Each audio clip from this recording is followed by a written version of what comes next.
depois, a gente já fez isso em outras rodas, e daí a gente vai transmitindo, né? Porque a MUC, ela é uma associação de pacientes oncológicos, né? Ela está aqui vai fazer esse ano 24 anos, ela faz um trabalho voluntário para os pacientes familiares, né? Então ela tem vários projetos maravilhosos, e esse é um dos projetos e que a gente quer deixar organizadinho, arquivado, por isso que a gente pediu para assinar ali as avaliações. Depois a gente quer saber a opinião de vocês, para a gente saber se essas rodas são legais, teve algum tipo de crescimento, algumas sugestões, alguns temas.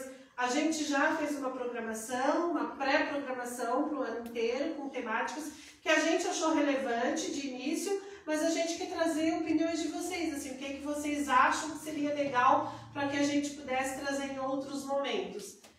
Esse é o terceiro encontro da roda, mas esse ano a gente já fez 5 encontros, né? No mês de março foi um mês especial, que tiveram 3 encontros, que também foi baseado na questão da mulher oncológica. A gente pensou, quando em fazer essa roda, ter um momento que a gente possa se encontrar, conversar, saber que existe pacientes aqui pertinho da gente, que a gente pode depois fofocar, fazer encontros, né? A Fernanda é líder de um grupo no WhatsApp, de vez em quando elas organizam um grupo, um bolinho, um encontro. Jana, tu faz parte do grupo também? Então, ó, já é a segunda da roda, né? Então, tu também faz? Sim. Ó, a Rita também tá. Então, assim, é legal pra gente, enquanto paciente, saber que tem um lugar que a gente possa confiar, acreditar, trocar, pedir inspiração, né? Desabafar, chorar, reclamar, pedir ajuda, né? Porque às vezes eu tenho uma dificuldade numa área, mas a Fernanda já passou por isso, então a Fernanda vai dizer, Grazi, o caminho é aquele.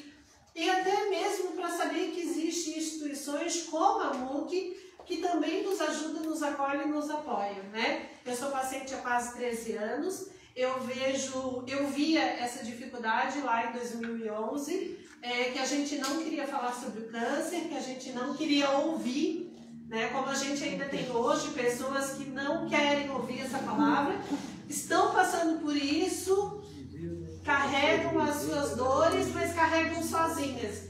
E hoje a gente tem lugares, tem espaço que a gente pode dividir as nossas dores, né? Então eu acho que isso é muito legal, e o meu papel, Grazi, comunicadora e influenciadora nas redes sociais, é isso, mostrar que existem esses caminhos, essas pontes, e que a gente possa cada vez ampliar e trazer mais pessoas, mais pacientes, para que a gente possa trocar.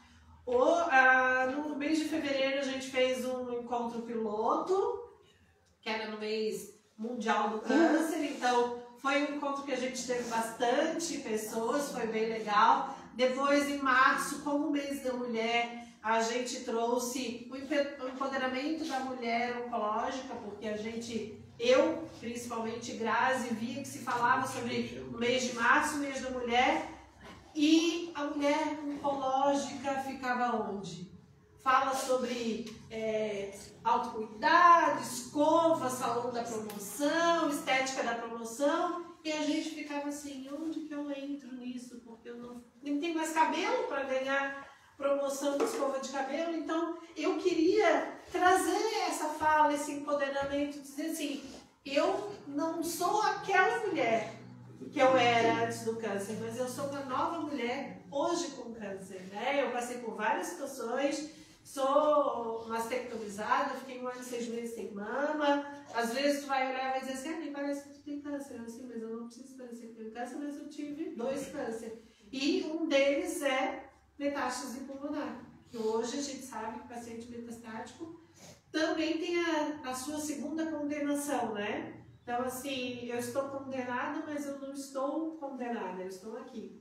Então, assim, agora o mês de maio foi o outro, abril foi o direitos do paciente, também é um lugar que eu vejo essa dificuldade. A MUC tem uma cartilha maravilhosa, depois quem não tem ainda pode pegar, é um dos projetos da MUC. Dar esse direito ao paciente para que ele saiba que tem esse direito e fazer com que esse direito aconteça, porque às vezes, como a gente não sabe, não é empoderada, a gente recebe um não, a negativa, e na verdade é o atendente que não sabe, né? Eu fui agora, troquei de carro, estava mexendo na situação do carro, o atendente disse assim, eu não sabia que vocês tinham esse direito. E disse assim, eu tô esperando que eu vou sacar o fundo de garantia para completar na compra. Ele assim, mas pode sacar? Eu nem sabia que podia, assim, sim, pode. Eu tive que ensinar ele e tive que entregar os caminhos. Ele disse assim, agora eu vou passar para os meus clientes que existe isso. Então, o papel da MUC é isso, é multiplicar essas informações, e esse projeto da cartilha vem com isso, com esse intuito. Então, em abril a gente trabalhou sobre os direitos do paciente. Agora, em maio, aí veio a questão do Dia das Mães. Dia das Mães é uma coisa que pega. Por quê? Tem várias questões envolvidas. Muitas delas não podem mais engravidar. Ou, até então, não podia mais engravidar depois do diagnóstico, né? No meu caso, como foi há quase 13 anos atrás, não se pensava em preservar o óvulo, não tinha, a ciência não tinha ainda esse avanço, né? E como eu descobri, no avanço que eu descobri, eu nem pensava em ter filho, eu queria era mais resolver essa questão do câncer. Então, assim, pensar em preservar, se eu vou morrer em 6 meses, e hoje eu estou aqui há 13 anos, né? Então, se eu soubesse, claro, se a ciência tivesse naquele caminho, eu poderia ter pensado de maneira diferente. Mas como que isso aconteceu? Com suporte, informação e troca. Né? Uma médica oncologista, que é a doutora Maria Eduarda, foi convidada hoje para nos trazer essa fala. A Débora, que é psicóloga, vai falar um pouquinho sobre essas questões das nossas frustrações em relação a isso. E a Fernanda Rosito, que também é paciente, né, que também vai falar sobre uma outra questão que aconteceu comigo, que é o desafio de contar para os nossos filhos que a gente... E aí, vai contar pra gente também como é que foi, não é? Então, essa parte tu vai contar depois quando chegar com a tua mãe. Pode ser? Tu e a tua mãe vão contar como que chegar nessa parte. Então, que isso também é um desafio, porque daí tem vários cenários, né? A que não pode mais gerar filhos, a que pode pensar na segunda opção, que é, quem sabe, adotar. Né? A gente tem outras possibilidades, se não é mais do nosso ventre, mais pode ser do nosso coração, né? Então a gente pode trazer essa fala também. Tem a questão de muitas pacientes que também tiveram que interromper as suas gestações por conta do tratamento. Hoje existe possibilidade até, né, de se avaliar e ver o que é risco e benefício, se dá continuidade ou não na gestação. E daí, que é o que entra a Fernanda e que Enzo vai nos trazer, que é o meu desafio também, Enzo. Eu tinha um filho de 4 anos. Eu tenho 7.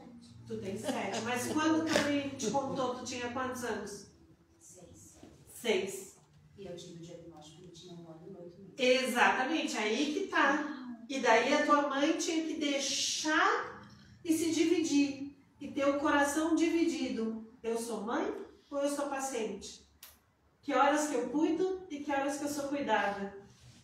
Agora ele cuida da mãe. Exatamente. Então, assim, são vários caminhos. E eu queria começar falando isso. Por que que nasceu essa roda, esse projeto, né? Os meses, o que que a gente pensou, por que que a gente pensou em cada um deles. A gente vai ter outros temas aí, baseado em outras datas e outras necessidades, mas hoje a gente vai falar sobre a maternidade, sobre os desafios da maternidade. Acho que a gente pode começar com a Fernanda, né, Fernanda?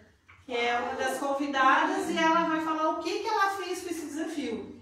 Como que foi? Eu fui diagnosticada com câncer de mama em 2018. Na época, o Enzo tinha 1 ano e 8 meses, usava chupeta, usava fralda, né, filho? Naquela época, agora não mais. Agora tu já é grande, cara. Meu Deus. Não te preocupa com isso. E graças a Deus, eu digo que eu sou uma pessoa abençoada, porque eu tinha e tenho uma rede de apoio, que é a minha família, meu marido, papai do Enzo, minhas tias, minha mãe, amigos. E foi tu falando, né, que a gente está condenado, na verdade, uma coisa que quando eu tenho a oportunidade de falar, né, o câncer ele não precisa ser uma sentença de morte. Ele pode ser uma sentença de vida. Ele é. Só que a gente, sociedade, ainda entende como sentença de morte. Nós estamos aqui para provar que a gente é uma sentença de vida. E eu sigo fazendo químio, porque de 2018 para cá eu tive 7 cânceres. Eu tive câncer de mama, eu tive recidiva, eu tive câncer na coluna, eu tive câncer do fígado. E ontem eu recebi, graças a Deus, o PET.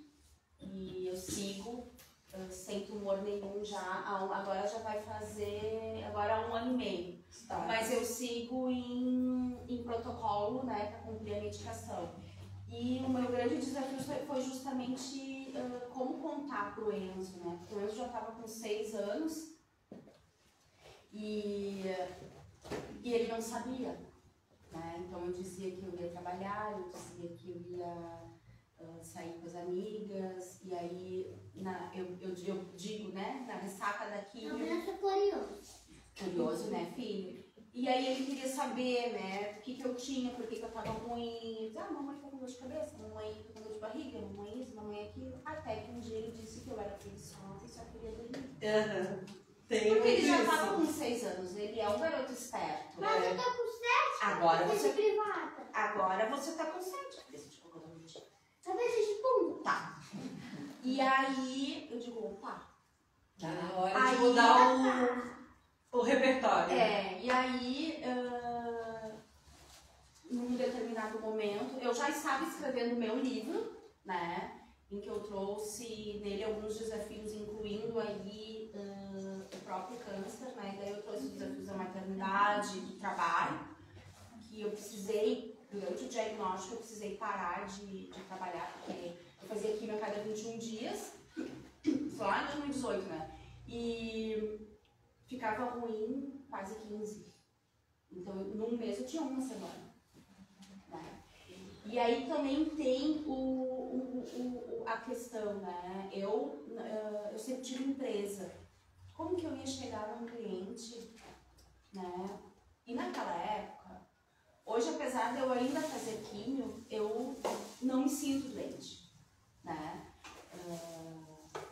Eu tenho uma vida normal. A gente veio conversando, eu e a Tati, e aí eu digo, eu tenho isso pra fazer de questões de trabalho, e aí a Tati, no meio de tudo isso, tem uma químio. Exatamente. Em algum momento, a químio tem que se encaixar na minha vida. Na minha vida de mãe, na minha vida enquanto esposa, na minha vida enquanto mulher, na minha vida enquanto profissional. E eu usei esse livro para contar pro Enzo. Né? Um certo dia eu estava escrevendo já o meu livro, que é Escolhi Viver e Brilhar, e aí eu recebi uma mensagem, e quando eu ouvi as pessoas falarem, eu recebi uma mensagem, eu digo, gente, quem é essa pessoa que faz assim mensagem, né? Hoje eu entendo, né? Que mensagem é essa, enfim. E aí eu acordei de madrugada, recebi essa mensagem e eu levantei, fui pra sala e escrevi o suquinho da mamãe. Te deixa a mãe preguiçosa. O que, filho? Você, o suquinho. O suquinho? Deixa a mãe preguiçosa. Só que tá sentindo porque já é preguiçosa. Será? E aí nesse livro mostra, quer mostrar? Deixa eu achar. O Enzo é o narrador da história e ele conta como ele descobre que a mãe dele é preguiçosa. Aqui, ó. Então, aqui, essas imagens são imagens que o ilustrador fez de fotos nossas, né? Então eu quis trazer algo bem lúdico. Eu usei esse livro para contar para ele. Então hoje quando a mamãe diz que vai fazer o suquinho, né, ele entende. Hoje quando a mamãe diz, ai filho, a mãe tá cansada porque a mãe fez o suco, ele entende. Né? Eu não preciso mais... Aqui eu acho. Deixa eu mais ver, o que tu quer mostrar? O suquinho? Não, mas não é essa parte. Não é essa parte. Ai, eu buguei. Te bugou? Buguei. Acho que vai ficar. Aqui, ó. É, Aí. Calma, calma, cara. aqui. Aqui quando a mãe tá cansada. Aqui o suquinho, ó. Eu quero fazer. E esse livro, ele também tá Eu sendo... tenho prova que eu sou uma... Tá, só um pouquinho, deixa eu me contar então. Tenho prova. Aqui, ó. Pra mim é uma grande...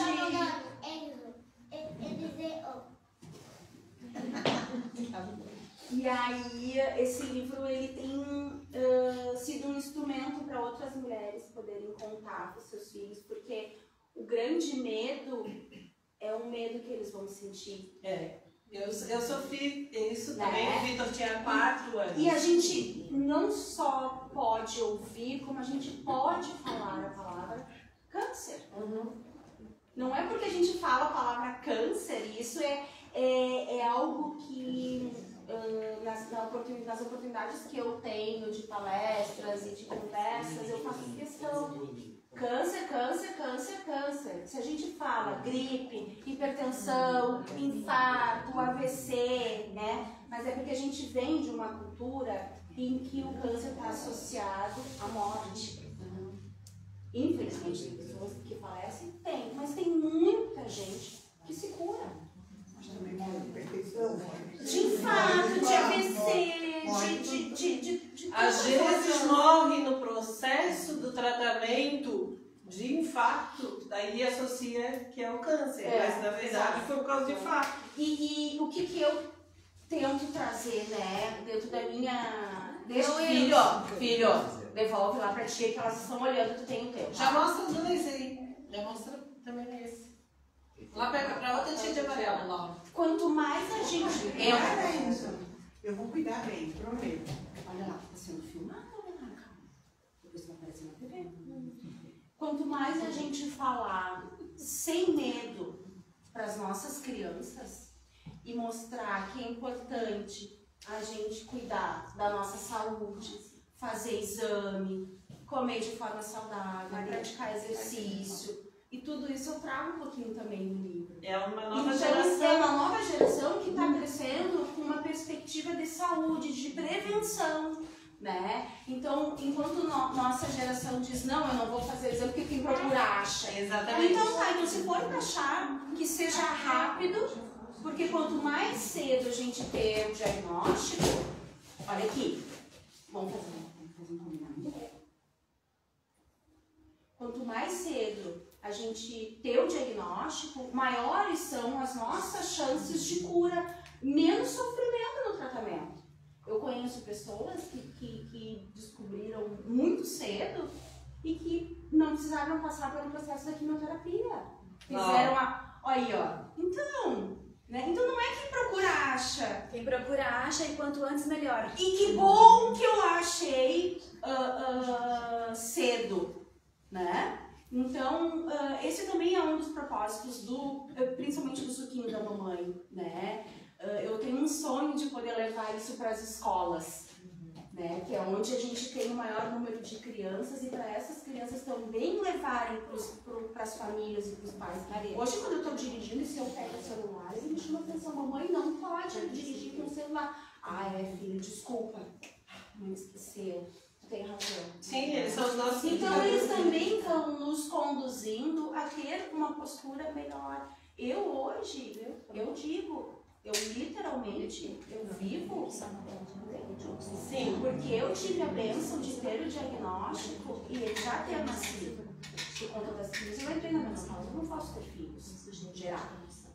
A gente vinha vindo no carro falando, tem uma amiga da Tati, uma amiga que veio aqui comigo e que descobriu, ela tem 30 e poucos anos. Essa parte, daí depois a doutora Maria Eduarda vai trazer a segunda parte. Então a gente tem que, eu acho que essa nossa geração, a gente tem uma dupla missão, uma missão nossa de cura, né? Não somente do corpo, mas da nossa mente, do nosso espírito, da nossa alma, que é o corpo sã, mente sã, né?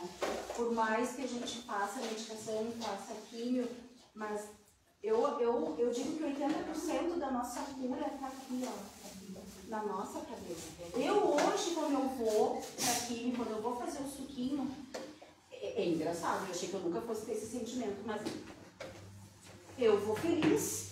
Mas é. Porque, cara, se é isso... É a tua possibilidade. Se é isso... As gotas de cura. Deu. Ou tu vai sair daqui. Tá? Se é isso que me mantém viva, então bora lá tomar um suco. Aí eu venho embora se chapar, bora se drogar, porque eu saio meio zoeira assim, bora se drogar! Né? Fazendo esse limão, eu prefiro fazer do limão uma caipirinha. Ah, quem vai fazer do limão uma limonada. Eu prefiro fazer uma caipirinha, né? Mas eu digo que eu sou uma pessoa muito abençoada porque eu tenho um Deus na minha vida, né?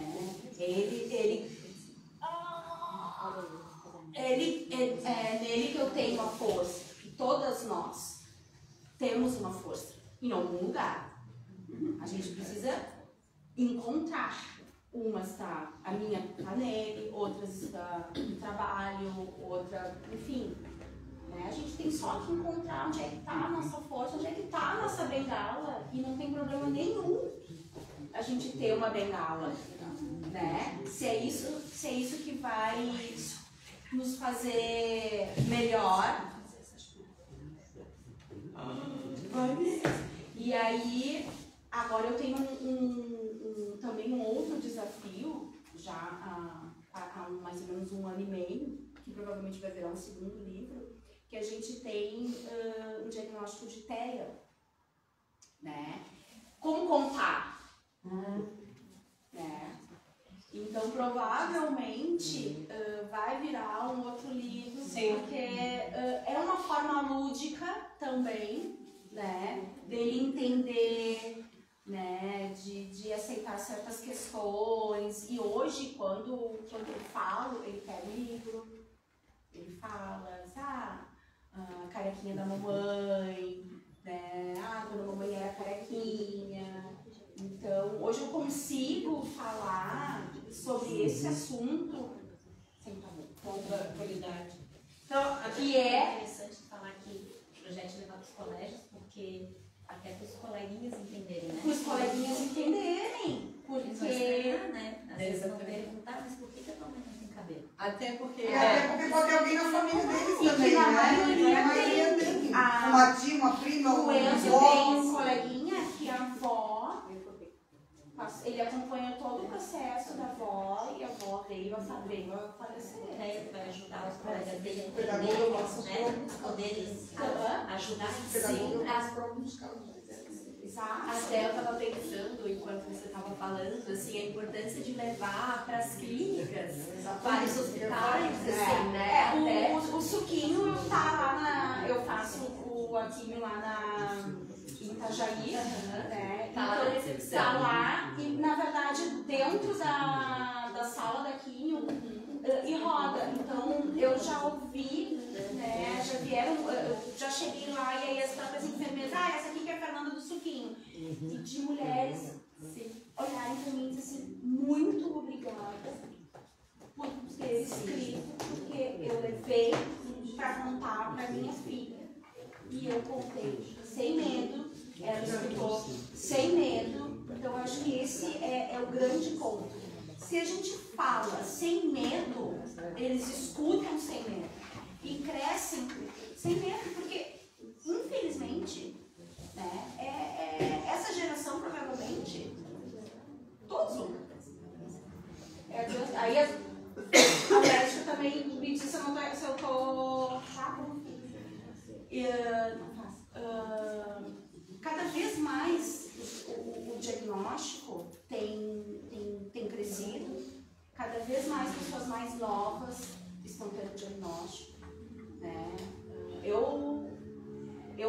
Pra mim, eu enquanto paciente, eu entendo que o maior causador é o estresse. Né? No estresse a gente... Toda a nossa vida. A gente come mal, a gente dorme mal, a gente trabalha demais, a gente fica naquela loucurada, né? E a gente esquece, né? Tipo, de contemplar o sol, uma paisagem, uma natureza. Hoje a gente se perdeu. O GPS nos levou lá para Canasvieiras, né? E aí eu brinquei com a minha amiga, vocês estão demitida, não é mais minha copiloto. E aí eu pensei, né, qual foi a minha primeira reação?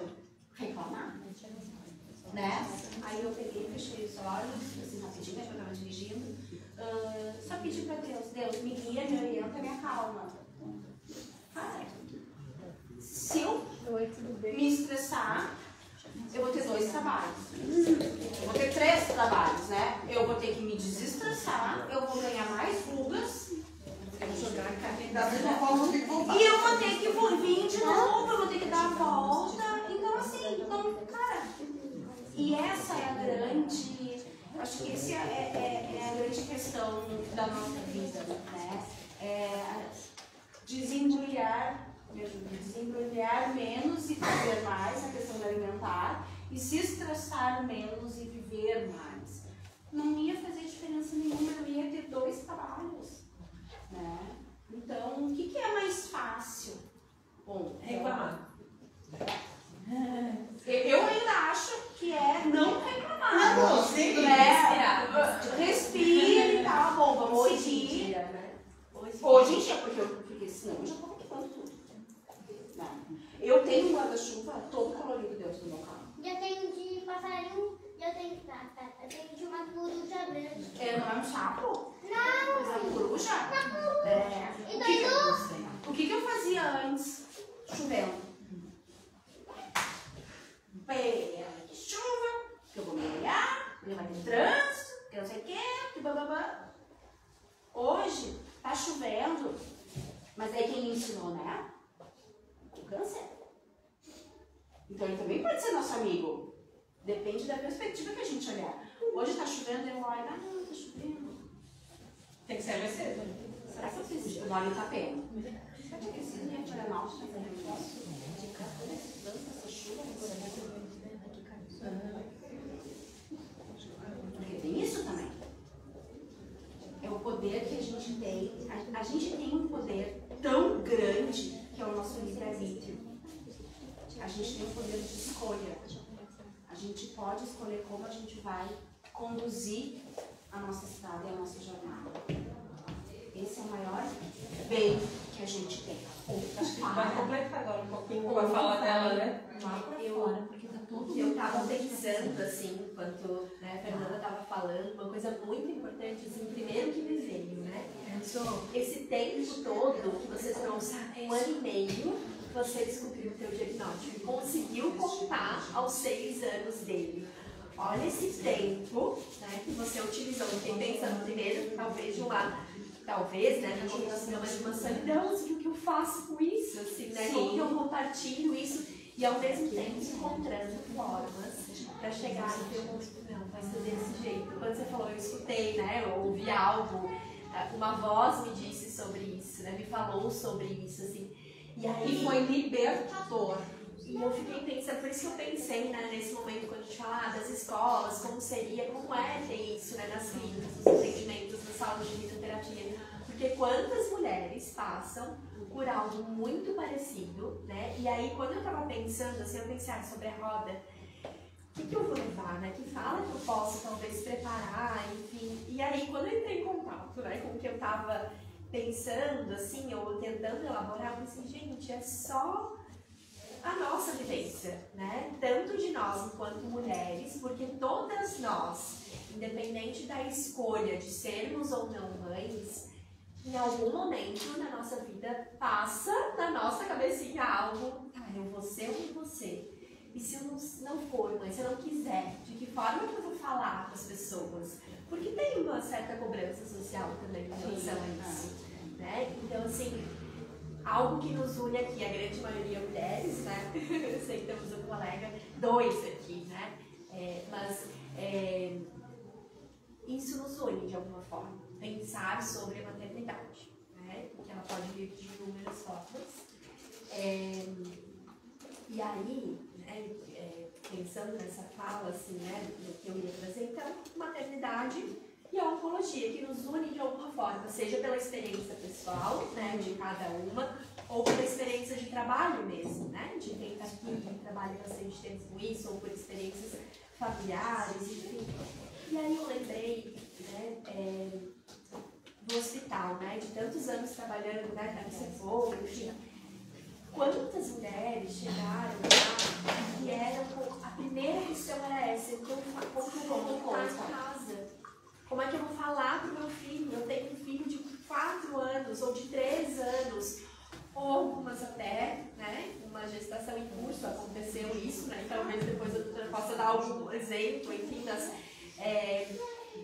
é uma questão comum a muitas mulheres. Né? E aí, quando iniciando a fala, né, até na tua fala você trouxe assim, antigamente a gente nem falava sobre a palavra câncer.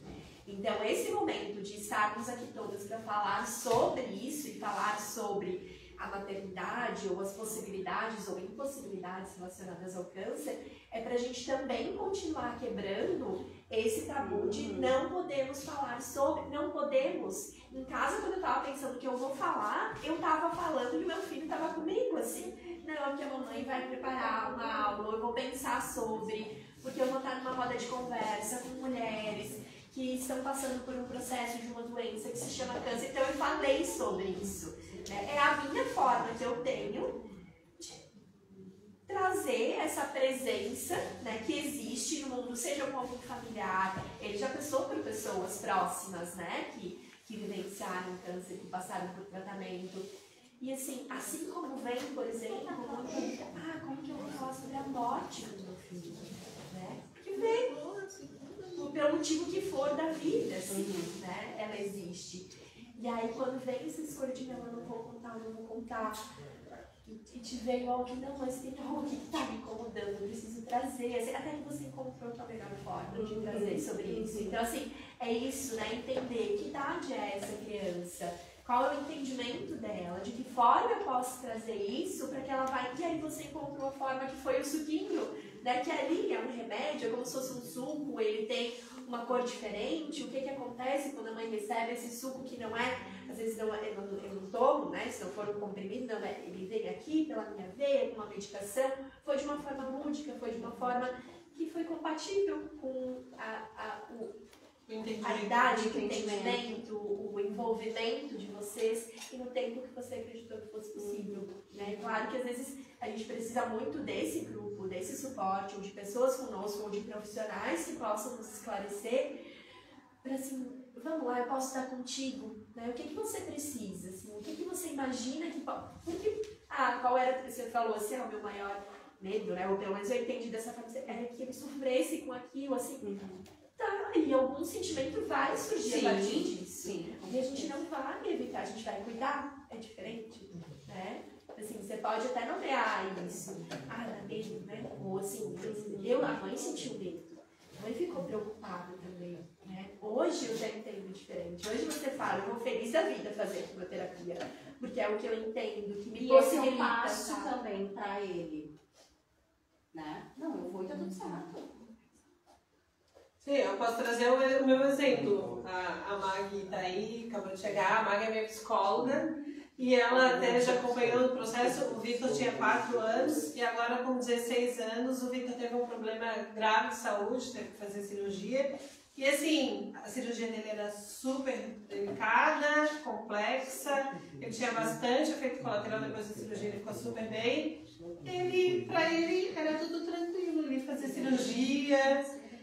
Vou ter que trocar, arrumar, corrigir, tá tudo bem. Porque acabamos sem querer trabalhando isso nele, que era natural. Não é natural, mas é natural. Né? Então, assim, claro que teve impacto, né? Quando caiu o cabelo, que eu usava, na época não dava para ficar careca. A sociedade não nos aprovava nos olhares de ficar como a Alana ficou. Hoje já é possível, no meu segundo diagnóstico já fiquei. eu já estava mais empoderada e disse, ó, me aceita eu olhar assim, o problema é teu. Mas no primeiro não, e no primeiro o Vitor dizia assim, mãe, coloca o lenço que tu tá feia. Então eu tive que lidar com essa situação, a resposta dele, a minha resposta, o meu olhar, enfim. E então as coisas foram depois tornando ele até mais seguro e mais maduro em relação à doença, né, a cirurgia, e daí vem o que tu fala, né, essa segunda geração vai vir um pouco mais forte, depende de como a gente vai trabalhar, né. E teve uma outra menina que eu acompanho, que me acompanha, ela teve um câncer de colo do útero, proveniente do HPV. Aí agora ela foi levar a filha dela para tomar a vacina e a filha dela, mãe, pra que eu tenho que tomar vacina? Ela assim, se tu tomar vacina, tu pode não ter câncer de colo do útero. Ela assim, então mãe, bora, vamos tomar. Então assim, eu acho que esse papel que a gente está trazendo também é muito importante para essa nova geração, né, doutora? Acho que além da questão do contato, né, eu acho que isso realmente, como a Débora falou, é um momento de cada um. E eu vivenciei no consultório até a situação contrária, a gente está falando aqui de maternidade, mas tem a situação inversa, que tem a ordem natural, né, mas de uma mãe tendo uma filha doente. Eu não estou falando nem de criança, a minha paciente tem 30 anos e ela não contou para a mãe dela ainda. Eu disse, vai contar no teu momento. Mas algumas pessoas da família já sabem, então assim, é melhor ela saber por você, porque ela vai saber que faz bem, que faz forte, que saber por outras pessoas que pode ser que não vá levar da maneira que gostaria para ela, né? Então a gente tem que ter esse cuidado do momento, né? Eu acho que pela minha trajetória, pela minha experiência, né, na minha casa quem mais sofre é a minha família. E nunca me esqueço quando eu tive o diagnóstico, o meu irmão e a minha cunhada foram lá na minha casa e já entraram chorando. Eu disse, pô, quer chorar, vai chorar lá fora. Mas eu acho que é por causa dessa geração passada que veio tão arranhada e eu de que disse, câncer era não, morte. chega, não quero chorar dele aqui perto de mim, vamos chorar lá fora. Mas tu pode falar no teu lugar que tu faz bem. Então eu falei pra ela, leva tu essa notícia pra tua mãe, te prepara, conversa pra ver qual é o momento que tu vai te sentir segura, né? E vai levar isso de uma maneira carinhosa que ela vai ficar mais tranquila. E a família, por mais difícil que seja a gente contar, né, os familiares, a gente também tem que respeitar quem não quer, porque isso é uma coisa, é um momento seu, né, o seu diagnóstico, mas a família também é um suporte. Então, quando a gente fala de mãe em tratamento, a gente tem que ver que a família, os amigos, quem são aquelas pessoas que a gente quer que esteja junto para ajudar a gente no dia que vai estar cansada, no dia que vai estar com os efeitos daquilo. Então, a família é muito importante quando a gente pensa numa mãe que está em tratamento, porque elas vão ser o suporte para essa criança, para aquele momento que a mãe está cansada, que vai levar ele para passear, para ir brincar, porque aquela descontração no meio do tratamento também vai ser importante, né? Hoje quem fica com eles é a minha mãe. A vovó. A vovó, né, filho? Eu chamo ela de Carmelita. Que é tia dele. Doutora, eu tenho 4 meninos. Não foi tão difícil contar para os meus 4 meninos como foi contar para minha mãe. Porque a minha irmã, 45 anos, tinha morrido de câncer de mama em dezembro e em junho eu peguei um nódulo aqui. E eu falei, como que eu vou contar para minha mãe, que está chorando ainda a morte da minha irmã, que eu também vou passar por isso? E aí eu fiz um sacrifício muito grande, que foi não contar para ela até eu ter certeza. E com os exames, vocês sabem, durou 2 meses. E quando eu tive certeza, eu entrei na sala e falei, mãe, esse negócio aí escolheu a nossa família, um sorriso no rosto. Ela falou, o que aconteceu? Eu disse, também estou com câncer de mama, mas já conversei, porque a minha irmã nem falava em cirurgia. Já conversei com mãe, eu vou fazer cirurgia. Vou ter essa oportunidade que ela não teve. Filha, então tá. Eu não sei se depois que eu saí ela fechou a porta e chorou muito, eu não sei. Provavelmente sim, porque ela acabou de dizer que a gente tem que tem que cuidar, né? Não adianta, né, só vai sentir, né? eu até anotei aqui, tem que cuidar. Mas ela em todo o tratamento, e aí, filha, aí, como é que tá? Mas ela tinha perdido, quem aqui é mãe sabe, ela tinha perdido uma filha há 6 meses. Há 6 meses. Então, para mim, o desafio, eu achei que a gente não ia falar, eu ia falar só dos meninos, mas para mim o desafio foi falar para minha mãe. que eu acho que é o outro lado da maternidade, né? Já tem sim. o lado do filho, mas a gente está Exatamente, até porque eu me coloquei no lugar dela. Eu tenho 4 meninos. Se um passa por algo e o outro vai enfrentar também, será que ele vai morrer também? Entendeu? Mas tu estava preparada naquele momento. Tu levou o problema, mas tu já levou a solução. Sim, Né? sim. Tu estava otimista, Uhum. né? E tu te fortaleceu primeiro Sim.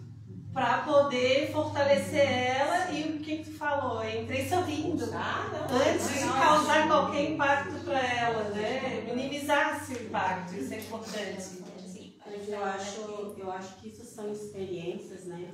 Também sou paciente já há bastante tempo e a gente, como trabalha na associação e acolhe os pacientes que chegam, a gente também teve esse momento de pensar, enquanto ao diagnóstico, como que a gente vai falar para a nossa família. E a gente vê isso muito também quando chega um filho lá querendo saber que a mãe teve um diagnóstico, como que ele vai fazer, que gostaria da mãe mais próximo. Então, todos esses medos e angústias existem, né? Não só para quem tem o diagnóstico, mas principalmente para a família que não está preparada para falar sobre isso. E a gente, como você falou, ninguém está preparado para falar sobre finitude, que é uma coisa mais certa que tem. Se eu chegar agora para a Meg e dizer assim, ó, Meg, ela é uma, digamos que tu seja minha parente, um familiar. Meg, olha só, queria falar sobre o meu velório. O que a família primeiro vai falar? Ai, para que falar sobre isso? Eu disse assim, mas se eu posso programar, se eu posso programar o meu aniversário de tantos anos, por que eu não posso deixar? Tu vai querer que eu fale isso quando eu fechar meus olhos? Mas ninguém fala, porque eu vou estar falando de uma pessoa, de uma amiga querida, de uma filha querida, de um familiar querido. Então esses tabus a gente ainda vai ter. E essa questão de levar sobre maternidade, eu participo de um grupo onde tem bastante mulheres. Eu tive 2 colegas, uma que já tinha feito o tratamento e que me ligou, eu estava viajando e ela me ligou chorando e disse assim, Maria, tu nem sabe o que me aconteceu. Quando diz assim, eu peguei e mexi, tá grávida. E ela, como é que tu sabe? Tu tá grávida? Apavorada, porque depois do tratamento tinha ficado grávida. Hoje o menino dela tá aí com 14 anos, lindo, maravilhoso. E uma outra descobriu na 3ª quimio que ela estava grávida. Ela nem sabia, estava fazendo a 3ª quimioterapia. O menino também está aí lindo, saudável. E aquela coisa que a gente fala enquanto tratamento, nossos medos. Eu quero ter ou eu posso ter, né? Uma coisa é eu querer ter até antes de tratamento e outra coisa quando eu resolver ter, não poder ter. Então já é um outro sentimento, né? Mas eu acho que ela traz é importante, né? Porque a gente ainda vive uma coisa chamada cerco do silêncio, né? Então, assim, não vamos falar, se a gente não falar, não vamos saber, mas todo mundo sente que está acontecendo algo. É um elefante invisível na sala, você esbarra nele e ninguém quer falar, né? Então, o cerco de silêncio precisa ser quebrado com amorosidade, no tempo certo, com acolhimento, né?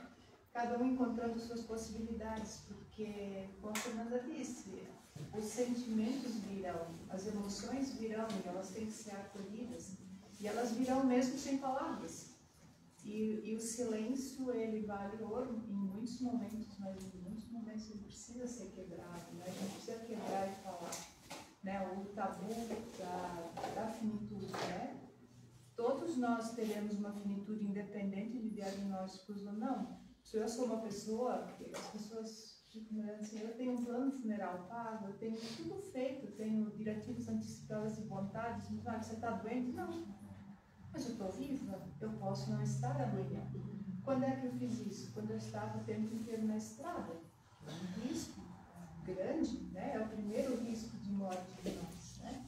Então, o meu trabalho também com pacientes, né, na oncologia o tempo inteiro, eu acho que essa questão do silêncio ela é muito importante, né? Que a gente abra com muito carinho esse zíper, né?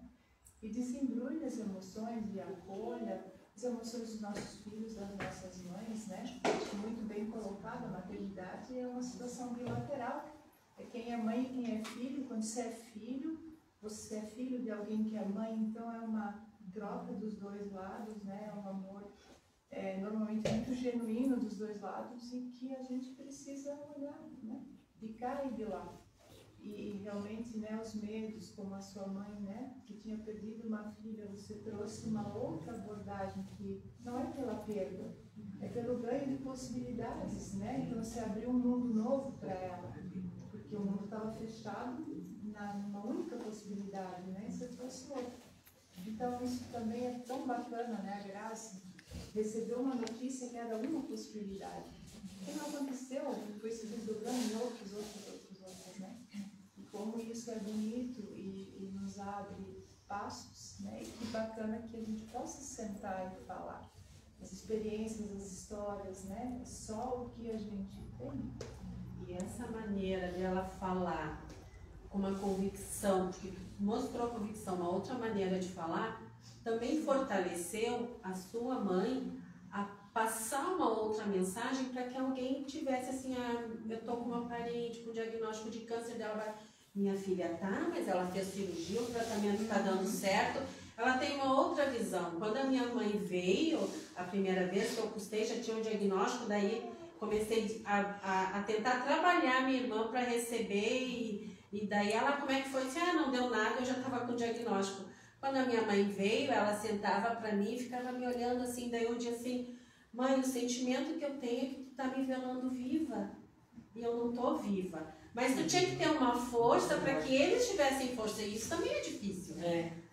Então isso é difícil, mas daí tu tem que trabalhar, tu tem que te fortalecer para que isso aconteça. E daí, mesmo que tu esteja chorando por dentro, tu tem que estar com um sorriso por fora, porque essa tua experiência vai poder transparecer para as outras pessoas. Um pequeno detalhe que eu omiti, é que era um triplo negativo meu e inflamatório, que é muito raro, e ele é fatal. Né? O doutor falou para mim que eu cheguei no consultório perdendo 5-0 o câncer. Eu falei, no segundo tempo, ele disse, se a minha quimio não der certo, eu não estava aqui. E eu não falei isso para minha mãe. Minha irmã teve um REC, ela não cuidou. Se ela tivesse, talvez ela estaria aqui com a gente hoje ainda. Mas é uma questão do ponto de vista. Eu pensei, não. Né? Eu gostei muito quando a Fernanda falou, né, que hoje ela, ela poderia, do ponto de vista dela, ter dito, poxa, eu tenho um câncer com um bebê. Não, eu tenho um bebê, né, e eu tive câncer. E se eu não tivesse tido ele antes, talvez eu não teria um bebê. Então, é o ponto de vista. Assim. Eu não deixei muito claro isso para não preocupar minha mãe. Ela também não entendeu o que era triplo negativo, o que era, porque eu também não entendia. Mas eu não falei. E eu, assim, as pessoas me perguntam, né, tipo, mas qual é o nome da medicação, o que é? Eu digo, olha, não sei. Não sei, e também isso não vai fazer diferença porque eu vou tomar igual, né? Então, assim, não faz diferença nenhuma, meu médico mandou tomar, então vamos tomar, e tá tudo certo, porque, né? Mas hoje falando assim, né, que bom que ela tinha um bebê, porque a gente pode falar que a gente cada vez mais vai encontrar, né, esse encontro de mulheres com câncer e que ainda não tiveram filho, ou que tem filho, porque a gente realmente está tendo diagnósticos com idade mais cedo, né, com uma série. A gente tem mais 28 anos. Mas a gente antes pensava muito só na doença. Então ninguém pensava na mulher com a doença. A gente tratava o câncer, porque era uma doença realmente que todo mundo tinha essa sentença de morte. E nem sobre vida, né? Porque daí a vida além do câncer, que é um dos olhares que eu sempre coloco, porque não se conseguia pensar numa paciente 13 anos depois. Como que ela seria, como que ela estaria, o que ela... E hoje a gente tem um triplo negativo. Hoje a gente tem doença metastática vivendo anos, se questiona até a cura. Quase 9. Eu estou entrando esse ano em julho de medicação, mesmo protocolo da metástase. Então, assim, a gente começa a olhar a vida depois. E as oportunidades. Exatamente. E as chances que essa mulher tem, a gente vai querer preservar o máximo possível a qualidade de vida. Então, a gente sabe que o tratamento oncológico ele tem um impacto na fertilidade. Seja por cirurgia, seja pela quimioterapia, a radioterapia, quando ela é na região pélvica, ela pode atingir os ovários. Então, a gente tem diversas maneiras que o tratamento ou a doença podem afetar a nossa fertilidade.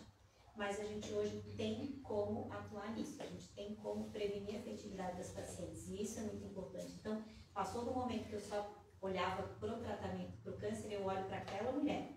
Ela tem filhos, ela deseja ter filhos, eu posso preservar a fertilidade dela? Então, a gente começa a olhar e ter que diferenciar esses tratamentos e realmente acolher essa vontade da paciente, porque é uma coisa que é muito importante para ela.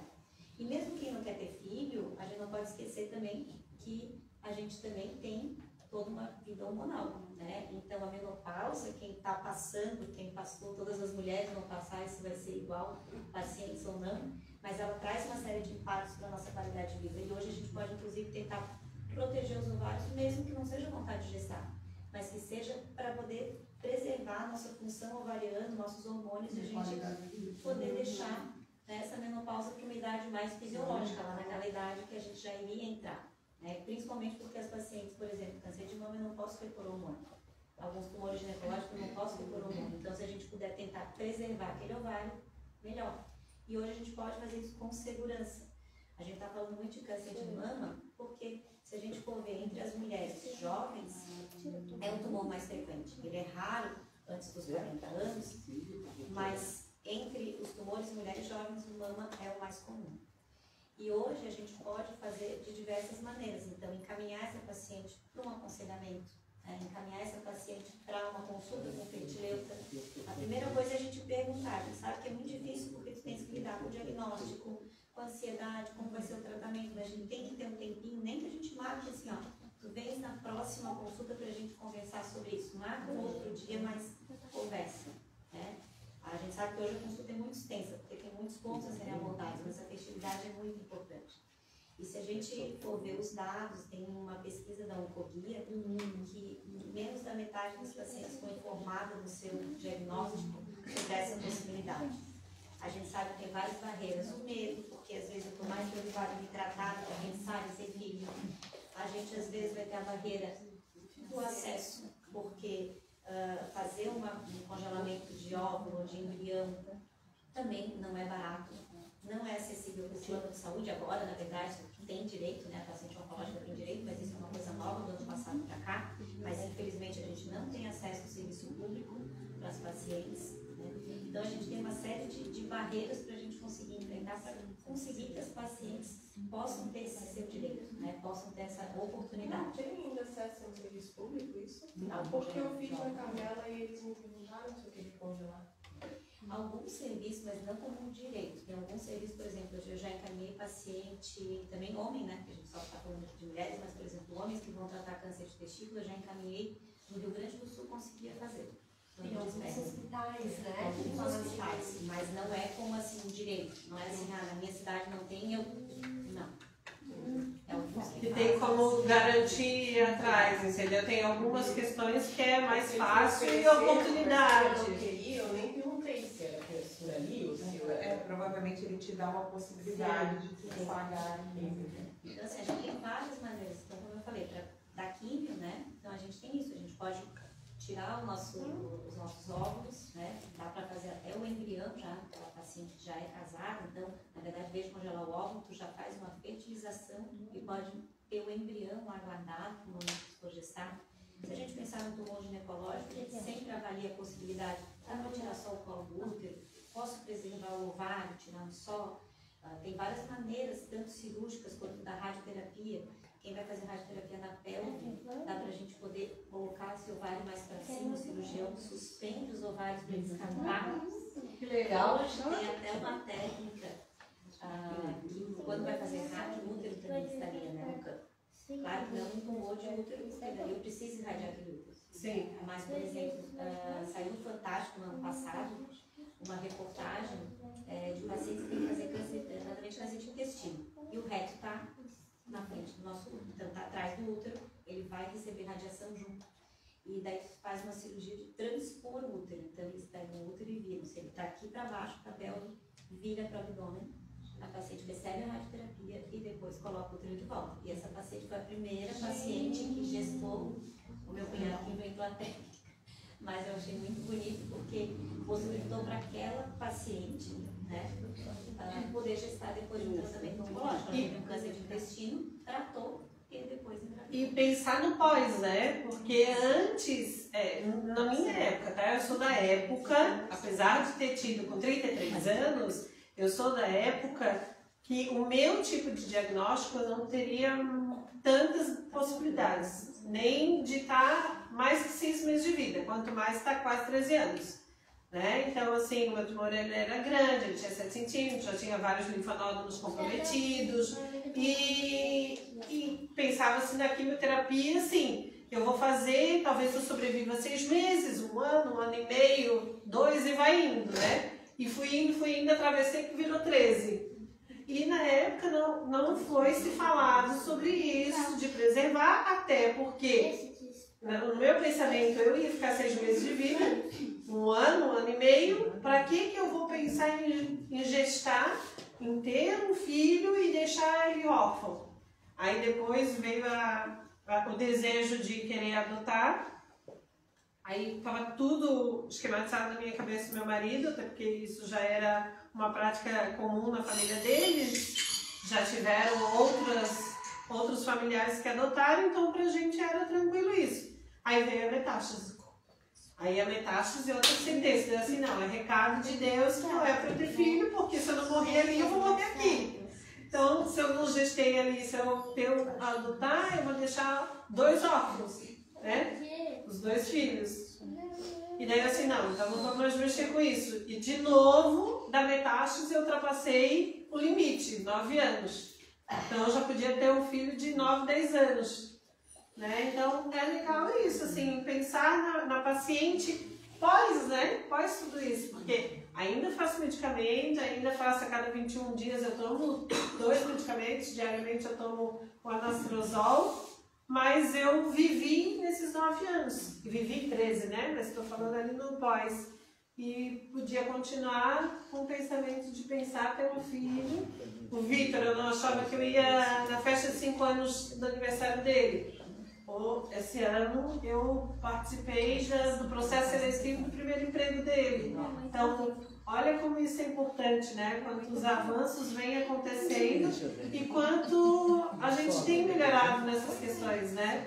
Tem 2 coisas, né? Primeiro que a pessoa não viu uma perspectiva de viver tanto. Isso. Curar. Hoje a gente tem. É 90% do câncer de mama, a gente sabe que o diagnóstico precoce cura. Então, eu não pensei por isso, porque eu não vi essa perspectiva. E a outra coisa é, tinha esse medo, né? Se é um câncer hormonal, será que se eu engravidar depois do câncer, aumenta a chance da minha doença voltar? Eu também pensei nisso, muito. Hoje a gente sabe que não. Tá? Então, assim, a gestação, na verdade, tem estudos que mostram que até melhora o prognóstico, talvez aquela força que ela pegar nas pacientes que gestaram após o câncer, claro que tem que esperar o tempo de terminar o tratamento, as medicações podem fazer mal no bebê, então a gente tem que se prevenir durante o tratamento para proteger o bebê. Mas depois do tratamento a gente pode. Foi muito bonito que fazem 2 anos que foi apresentado um trabalho que a outra dúvida era: se eu estou no meu tratamento, vai durar 5 anos, no caso de uma terapia, eu posso parar para poder gestar? Porque a gente também sabe que tem um reloginho biológico batendo na mulher, né? Tem uma idade. E sim, por exemplo, estudo com pacientes com câncer de mama, de a gente interromper depois de 2 anos o tratamento hormonal. Eu conheço vários pacientes. E depois ela voltar ao seu tratamento. Então a gente passou de não pode pensar de jeito nenhum, vamos tratar, a saber que pode ser uma possibilidade, é claro que é caso a caso, é conversar com o seu médico, não é para todas as pacientes, mas sim, tem um tempo que a gente pode pensar, inclusive, em interromper o momento do tratamento e a paciente engravidar. Eu conheço algumas meninas, inclusive elas também são voluntárias no Oncoguia e participam dessas situações, de interromper ali com 2, 3 anos o tamoxifeno, porque elas estavam na menopausa pelo medicamento, interromperam o medicamento, voltaram ao ciclo normal, engravidaram, tiveram um filho, voltou ali aquele período, voltaram para o tamoxifeno de novo. E concluíram ali o tratamento de 5 anos. Já vi, não foi 1 e nem 2. E a outra coisa que também foi mencionada, é uma situação um pouco mais rara, mas acontece, né? E talvez vai acontecer mais, porque a gente está tendo diagnósticos mais cedo e a gente está engravidando mais tarde. Então, o câncer na gestação tem acontecido mais por conta dessa mudança. A mulher está deixando para engravidar mais tarde, a gente às vezes está indo ter filho na idade que a gente começa a ter um risco maior de ter alguma doença. Isso. Mas realmente é uma situação que a gente tem que ter um cuidado redobrado, porque daí a gente está com 2 pacientes. Isso. Mas existem alternativas. Claro que existem algumas situações muito mais delicadas, como uma doença muito grave, se está muito no início do tratamento, mas depois de passar das primeiras semanas na gestação, depois de 12 semanas, a gente tem segurança com algumas quimioterapias, a gente pode fazer cirurgia. Então, tem maneiras de a gente poder preservar aquela gestação, a paciente poder ter o bebê e mesmo assim poder se tratar. Então, por isso que é uma situação que a gente também, às vezes, tem que estar atenta, que apesar de ser um diagnóstico raro, mas o cuidado que a gente tem com as mamas, né? Porque na gestação nossa mama aumenta de tamanho, nossa mama fica com leite, então às vezes é difícil da mulher conseguir se examinar, mas de estar atenta, né, a alguma mudança. Mas a gente pode sim ter uma maneira de ter se acontecer uma gestação, né, durante um diagnóstico, a gente poder trazer segurança de tratamento para a paciente e também para aquele bebê que às vezes já estava ali desejado antes, né, do diagnóstico. Eu só queria perguntar, no meu caso tirei o ovário, mas as meninas que não tiraram, então ali naquela menopausa por causa do medicamento, quando passam os 5 anos, elas correm o risco de voltar a menstruar? Então assim, por exemplo, o tamoxifeno, que a gente está com a hormonioterapia, né? O tamoxifeno ele só vai impedir que o teu hormônio feminino, que o estrogênio, haja nas células. Ele não está atuando no ovário. Então, a hormonioterapia, o tamoxifeno, ele não atua levando a uma menopausa. Mas a quimioterapia que foi feita antes, sim. Então, quanto mais jovem a mulher é, menor o impacto da quimio no ovário, porque a gente vai ter mais reserva, né? Os nossos ovários, eles nascem com um número limitado de óvulos e por isso que em algum momento, quando acabarem aqueles óvulos, a gente entra na menopausa. A quimioterapia vai acelerar esse processo. Então, quanto mais jovem a mulher, menor o risco. Agora, se eu estou naquela faixa de 40 anos, que a minha reserva já foi diminuindo, é quase certo que a paciente vai entrar na menopausa após a quimio. Eu entrei na terceira. Eu entrei na menopausa. Vai dependendo. Não, mas aí qual tipo, quantos ciclos, mais pode levar. Mas aí entra na menopausa, mas terminou o tratamento, se tiver na idade fértil, pode voltar de novo. Eu vou lá. Grazi, a Jane, ela tá tomando tamoxifeno, ela me falou agora que ela tá menstruando. Sim, mas é por isso que eu tô falando, que assim, o tamoxifeno ele não atua no ovário. O tamoxifeno ele é um bloqueador do estrogênio, então o teu ovário está produzindo, claro que às vezes fica bagunçado, sim. Até porque já fez a quimioterapia, então quem bagunçou foi a quimio, entendeu? Não é o tamoxifeno que bagunçou. Por isso que a gente pode usar o tamoxifeno tanto na paciente que ainda menstrua, como quem não menstrua. Porque mesmo na menopausa a gente continua tendo um pouquinho de estrogênio. Os nossos ovários não funcionam mais, mas a gente tem outros hormônios que são convertidos. Vou ter que tomar mais aquele outro que eu esqueci o nome agora. Anastrazol, que é o que eu tomo. O anastrazol a gente só pode usar na paciente que parou de menstruar. Por quê? Porque o mecanismo dele é diferente. O anastrazol, ele é um inibidor da aromatase. A aromatase é uma enzima que converte outros hormônios, a gente tem outras glândulas que produzem hormônio, em estrogênio. Então, na menopausa, a gente ainda continua tendo um pouquinho. Eu tomo porque eu tirei o ovário com 37 anos, então... Não é uma alternativa. É que tem assim, tira o ovário, a gente também fica sem hormônio. Como eu falei, hoje não é só a fertilidade. A gente preservar a nossa massa óssea. Isso. Na menopausa, Eu tive que tirar, porque ele descobriu a mutação, que é onde eu tirei. Isso. Já estava maquiada, tem uns 4 meses. Mas eu estou passando por a gente faz, às vezes, que a gente chama de supressão ovariana, e em alguns casos eu preciso dar uma proteção a mais. Então, além de bloquear o estrogênio, eu quero que pare a produção. Isso acontece em pacientes muito jovens, se o tumor é maior, aí a gente associa o tamoxifeno com a supressão, mas geralmente a gente faz medicamentoso, uma injeção que induz uma menopausa, porque ela pode ser reversível. Então, eu posso fazer essa injeção, tirar depois dos 5 anos e o paciente voltar a menstruar. Eu tirei o ovário, o útero, porque eu tive alteração por causa do tamoxifeno e deu espaçamento do endométrio. Então a gente Eu fiquei acompanhando, não tirei porque apareceu a alteração. Eu fiquei acompanhando e a gente viu até o limite. O meu útero triplicou de tamanho. Então, quando ele triplicou, a gente fez a escolha.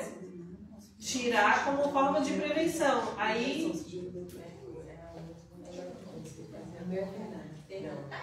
Tu contou a história, eu já estava imaginando, e eu acho que é um outro gancho que a gente está falando aqui de família, maternidade, que é um outro medo, né? Se eu tive câncer, meu filho vai ter. E é um assunto difícil de a gente abordar nas consultas, porque a gente também tem essa questão da genética hoje muito presente, né? Principalmente quando a gente está falando de câncer de mama e ovário. A gente sabe que é uma minoria das pacientes que tem câncer de mama que a gente chama hereditário, quer dizer, aquela família tem uma predisposição, um aumento de risco de desenvolver câncer. E algumas mães ficam muito angustiadas, né? Se eu tive o diagnóstico, eu vou fazer um teste e o meu filho vai ser essa mutação? Então, é outra coisa que a gente tem que separar na consulta e conversar. O diagnóstico de uma síndrome de predisposição ao câncer, ela não é um diagnóstico, não é uma sentença. Ele é um aumento de risco. E se eu tenho esse diagnóstico, né, se eu sei que eu tenho essa alteração genética, isso é uma oportunidade para a minha prevenção. Então, eu já conheço o meu risco antecipadamente. Né? Quando a gente tem a mutação, por exemplo, do BRCA, né, que a gente fala muito para câncer de mama e ovário, esse BRCA aumenta o risco de desenvolver câncer de mama. A mulher vai fazer exames mais cedo, ela tem a possibilidade de fazer uma cirurgia preventiva de retirada mais nova tirou as 2 mamas. Das mamas. A gente pode fazer a retirada do ovário depois de ter filho, porque a gente pode programar tudo isso. E, inclusive, pode fazer reposição hormonal se não tiver diagnóstico de câncer. Então, uma paciente com mutação BRCA, se ela não teve histórico de câncer, ela faz as cirurgias e ela pode fazer uma reposição hormonal. A paciente com mutação de BRCA, ela pode ter filho, isso não aumenta o risco dela de ter câncer. Então, a gente orienta aquela pessoa, vamos ter filho mais cedo, para a gente poder fazer as cirurgias preventivas antes da idade que tu possa desenvolver. E também a gente tem a possibilidade, porque isso é uma chance, então não é uma certeza, é só um aumento de risco. E mesmo assim a gente também não transmite a alteração genética para os filhos 100%. Então tirar um pouco desse medo, dessa angústia, né? A alteração genética vai te dar uma possibilidade de poder se prevenir antes. E quanto antes a gente souber, a gente vai poder se cuidar melhor. E é mito que pula uma geração? É mito. Tá, mas no caso, assim, ela teve, mas ela tem menino. O risco seria se ela tivesse menina. Por isso que falam de pular a geração. É porque assim, os meninos também têm chance, mas o aumento de risco na mulher é maior.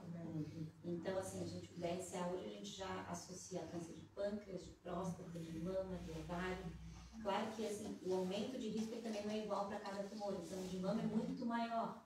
Então, às vezes vão ter homens que vão ter mutação de BRCA, mas não vão ter nada ao longo da vida. Mas aí a filha tem câncer de mama.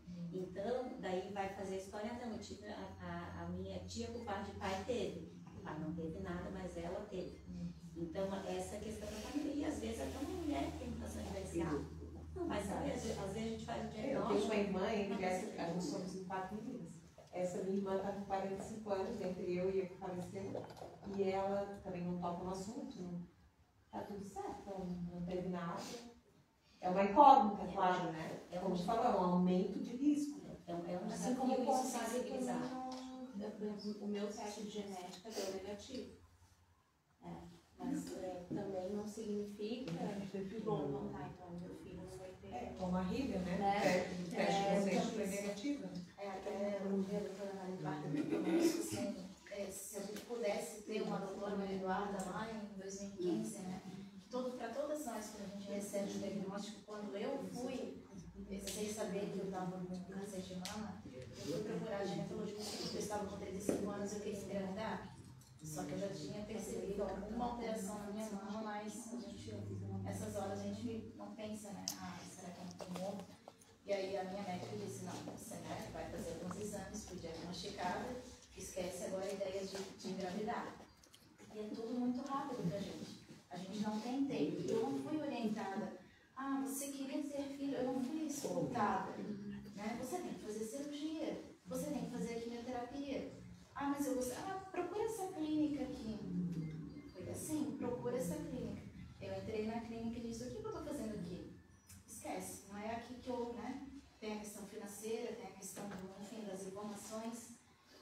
passei por todo o tratamento, quimioterapia, fiz a cirurgia antes. No ano seguinte, depois das sessões de rádio, eu falei, quer saber, eu vou entrar na lista de adoção. 8 anos. Até agora nada. Mas é isso. A minha mãe também está ali, foi diagnosticada com câncer. E com relação ao útero, não tem alteração de ovário, né? BRCA1 e 2. Daí ajuda, Jana. Nossas Onco-Friends. Mas assim, é muito importante ter esse apoio médico, né? E essa roda, essa rede, eu acho que isso é um... Minha amiga adotou essa semana. Ela esperou por 11 anos e essa semana ela adotou. Então, assim... Vai chegar também. Vai chegar também. Oh, ainda tem tempo. Hora que Deus quer. O tempo dele não O tempo dele não é o mesmo nosso. Ainda bem. A gente, acho que esse é o nosso grande desafio, né? É entender primeiro as mensagens que Deus nos manda. Quando eu comecei a entender, nossa, e quando eu não recebo, eu oro e digo, escuta, e aí? Não vem nenhuma? Aí ele diz, espera, estás querendo escutar o quê? Ele me manda. Ah, tá. Já registrei. Nós temos uma colaboradora também, ela era nossa voluntária na parte de publicidade e ela teve câncer, teve por 2 vezes também, o marido teve uma doença que tratou e daí ela não pôde ter filhos, ela entrou na fila de adoção, também esperou um tempo e daí certo dia ela me mandou uma foto dizendo: Maria, te apresento Maria Joaquina, chegou a nossa filha, uma bebê linda que hoje já está, eu acho, com uns 7, 8 anos. Então é aquilo que a gente fala, tudo tem nossa hora, né? Então eu acho que a gente também tem esse instinto, né, de maternar, mas eu também acredito que tem a nossa hora. E aqui eu só vou complementar que como paciente oncológica aqui com nossas colegas, eu vejo muito essa questão de humanização quando a doutora Maria Eduarda fala, e é isso que a gente quer das médicas. Eu não quero chegar numa médica e ela só olhar ali meu prontuário e achar que eu tenho ali uma doença e vou tratar. Eu me trato no CEPOM já há 17 anos e hoje eu sou acompanhada pela médica, pela doutora Mariana. E quando ela chega no meu prontuário, ela já me imprime as coisas e ela já pergunta como é que está a minha consulta com o neuro, como é que está a consulta com o médico da tireoide, porque a gente só vai acumulando estrelinhas, né? A gente só vai, cada vez que a gente vai faz um exame e dá positivo para câncer, então eu digo que a gente só vai acumulando estrelinha, ganhando estrelinha.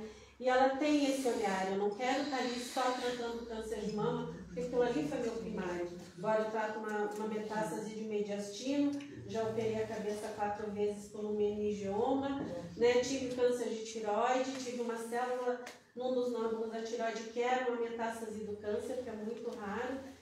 E sigo em tratamento, como eu disse, também estou lá de 20 em 21 dias, né? Tomando um suquinho para nos dar a vida, e eu acho que é isso, a gente precisa. Eu sempre falo que a gente tem que viver a vida e não viver a doença. A doença a gente trata com responsabilidade, né? Mas o que nos move, sim, são esses encontros, é compartilhar nossas histórias, é ter, sim, um suporte por trás, tanto médico como familiar, como de amigos.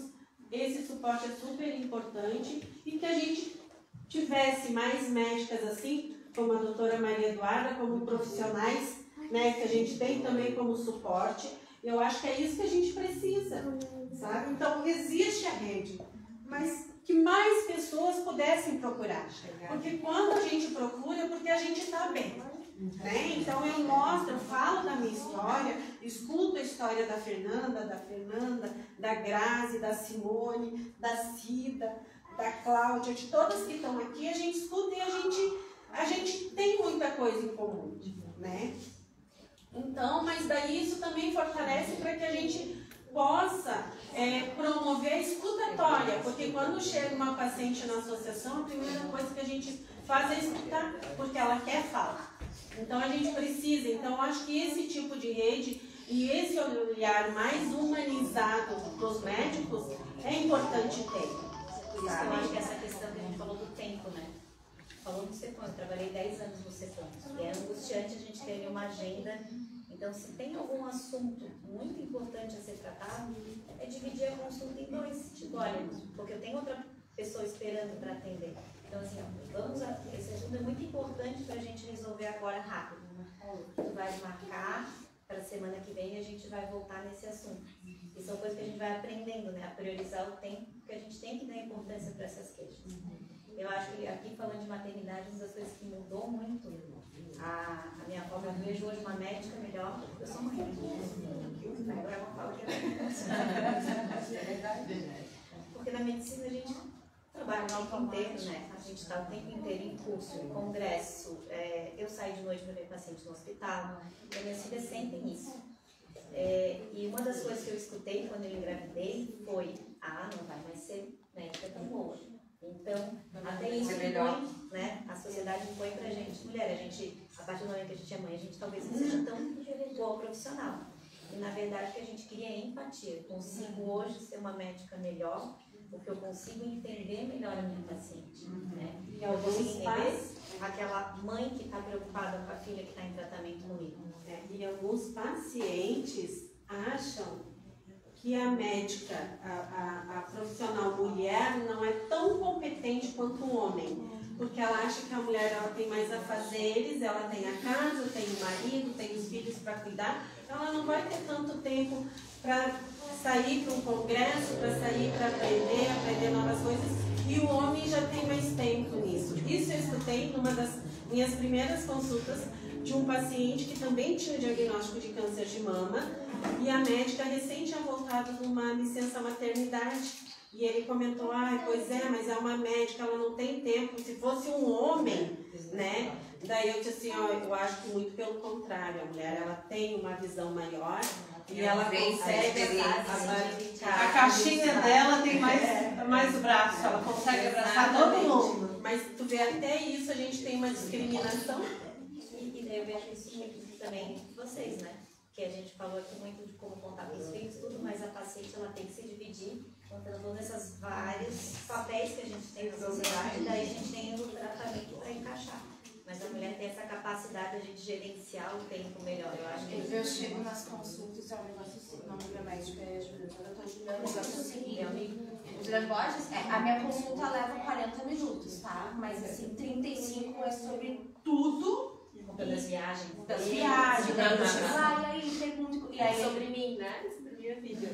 Sobre a dele, ele conta, daí ele entra na internet, daí ele começa. E aí eu já começo. E os meus, tem fã que eu tenho que pegar o mesmo do colégio, e não sei o quê. E então, assim, a minha consulta de fato leva 5 minutos. Os outros 35 é assuntos aleatórios. E eu chego lá, doutora Juliana, o negócio é o seguinte, chego lá no celular. Não, porque dia tal eu tenho um evento, aí dia tal é o dia das mães no colégio, mas a minha quimio é dia tal e eu preciso fazer no dia tal. Aí ele fica, ele dá uma. Tá, quando é que você quer fazer a quimio? Eu quero fazer tal dia. A gente vai lá.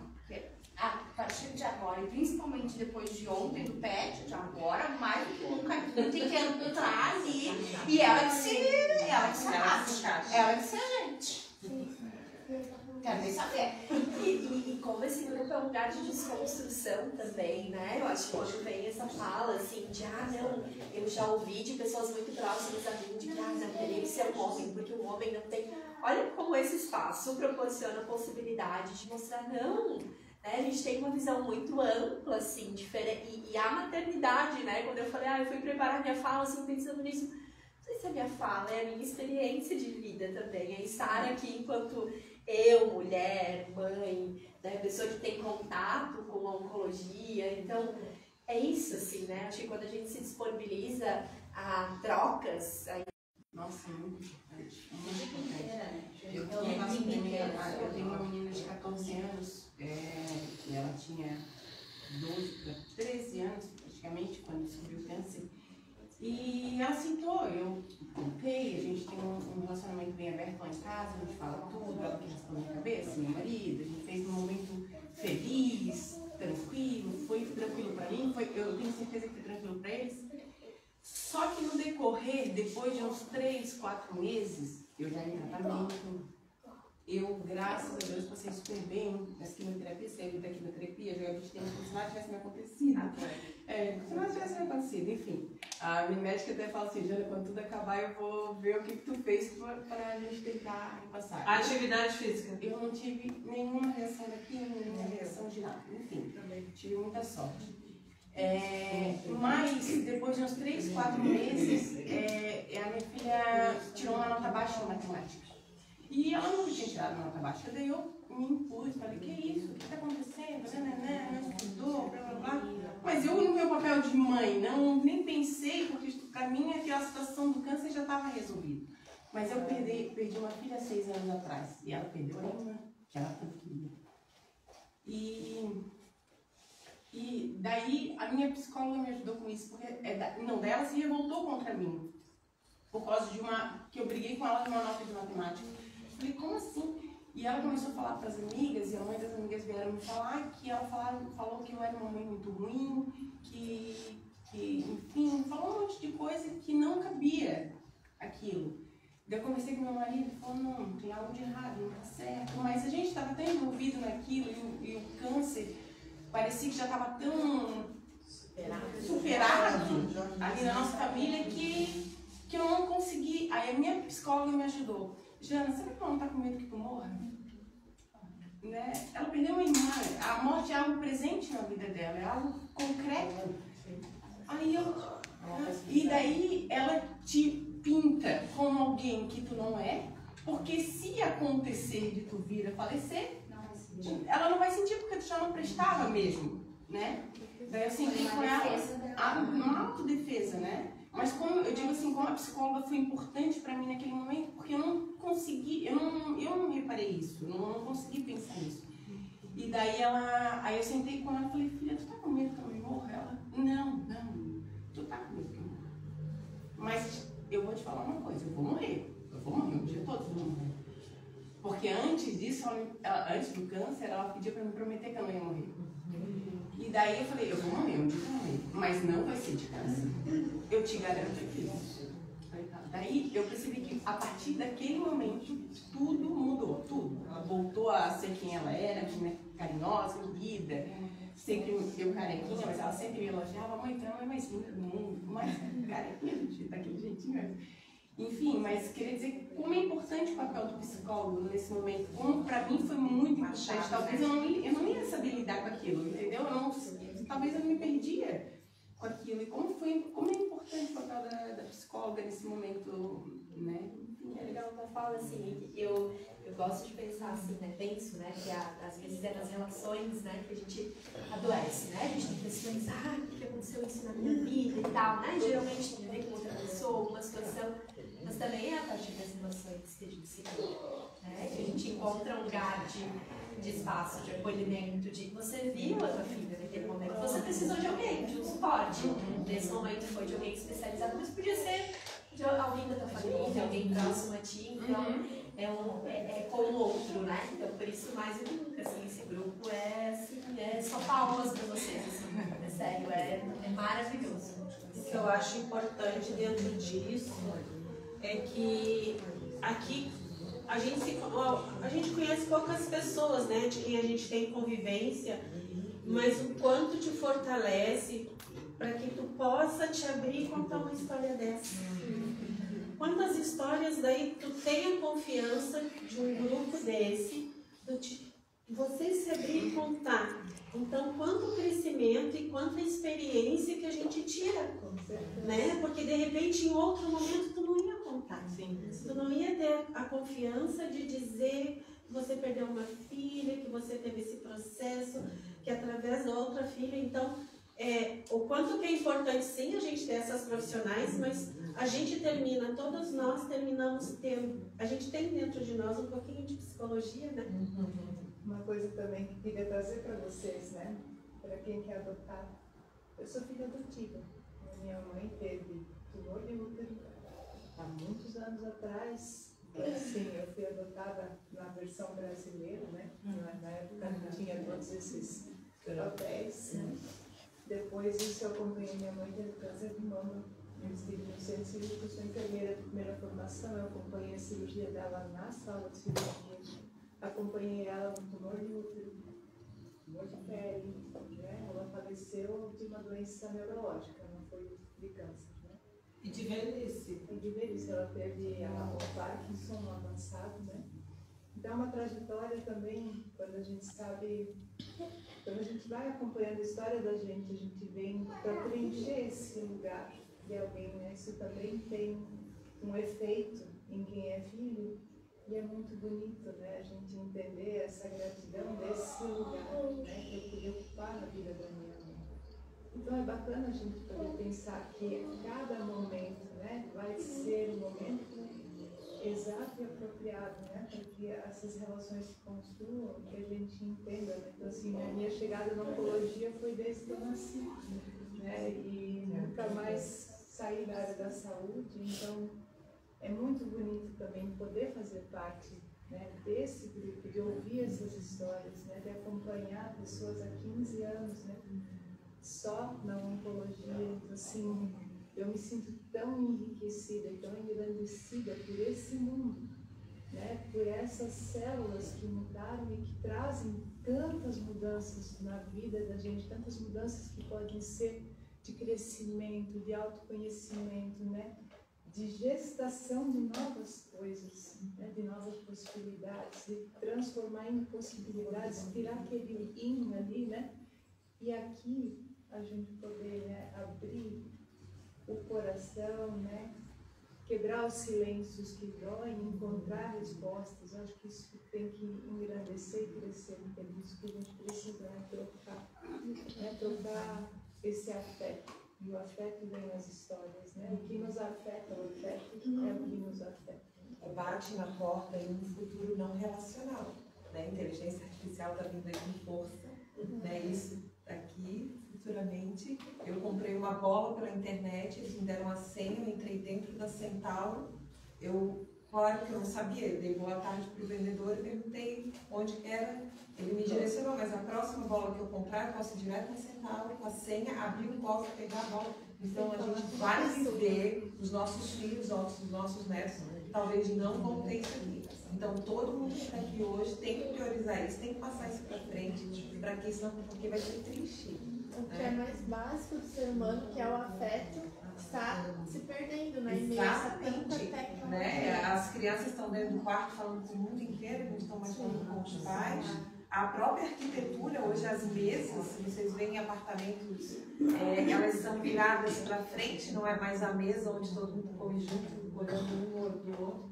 Então ele vai existir, mas hoje a gente ainda tem essa possibilidade aqui e que não morra, né? Eu já quero aproveitar a minha fala para parabenizar a MUC, né, por isso, e para a gente é essencial, assim, ter isso, né? Já que a gente sabe que um dia não vai mais existir, assim, esse mundo relacional, que é importantíssimo.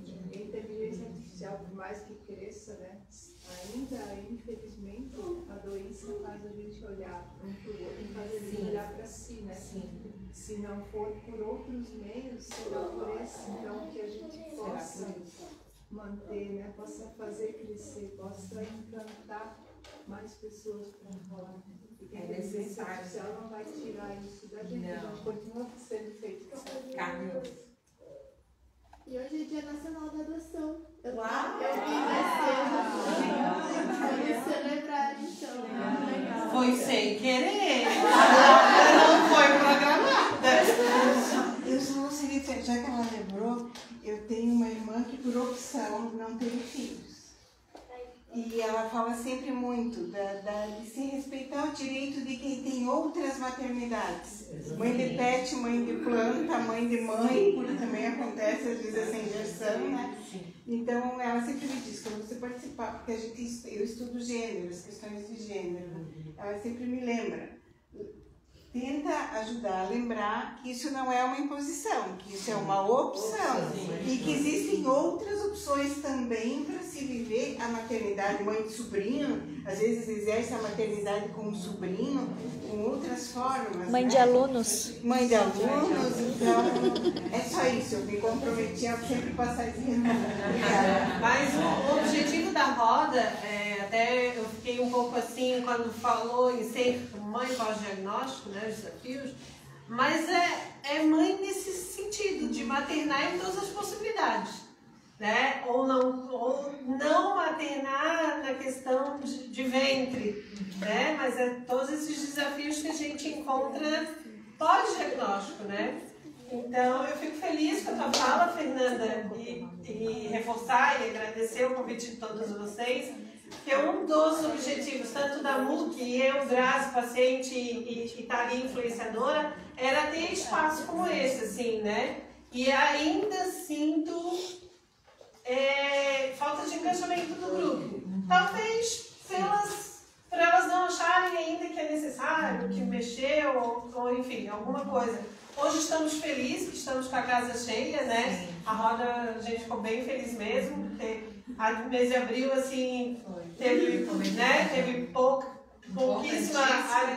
pouquíssima adesão, e é um tema muito importante. A gente sabe, tem a questão de sábado de manhã, sábado à tarde, a gente já teve isso, sábado de manhã, sábado à tarde. Aí pensa em dia de semana, pensa... sugeriu isso à noite, né? Pensa em à noite, mas tudo é empecilho. Se for colocar, tudo é empecilho. Porque a gente vai ter dificuldade de achar profissional, vai ter dificuldade de achar uma sala.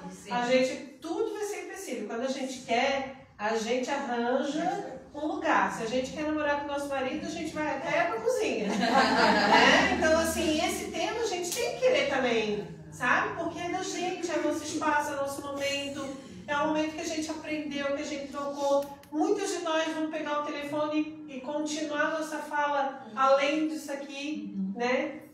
Esse engajamento até com os profissionais, para a gente trazer humanização, para a gente replicar essa humanização que eles vão levar. Uma das coisas que a gente tem trazido, a MUC já fez isso, mas esse ano está vindo muitos estudantes de áreas, ia vir o pessoal da Estácio de Sá, porque é legal também para os estudantes virem e conhecer quem somos nós e quem a gente está tornando, né? Como que é a oncologia agora, para que eles saibam até quais são os caminhos que eles queiram seguir, né?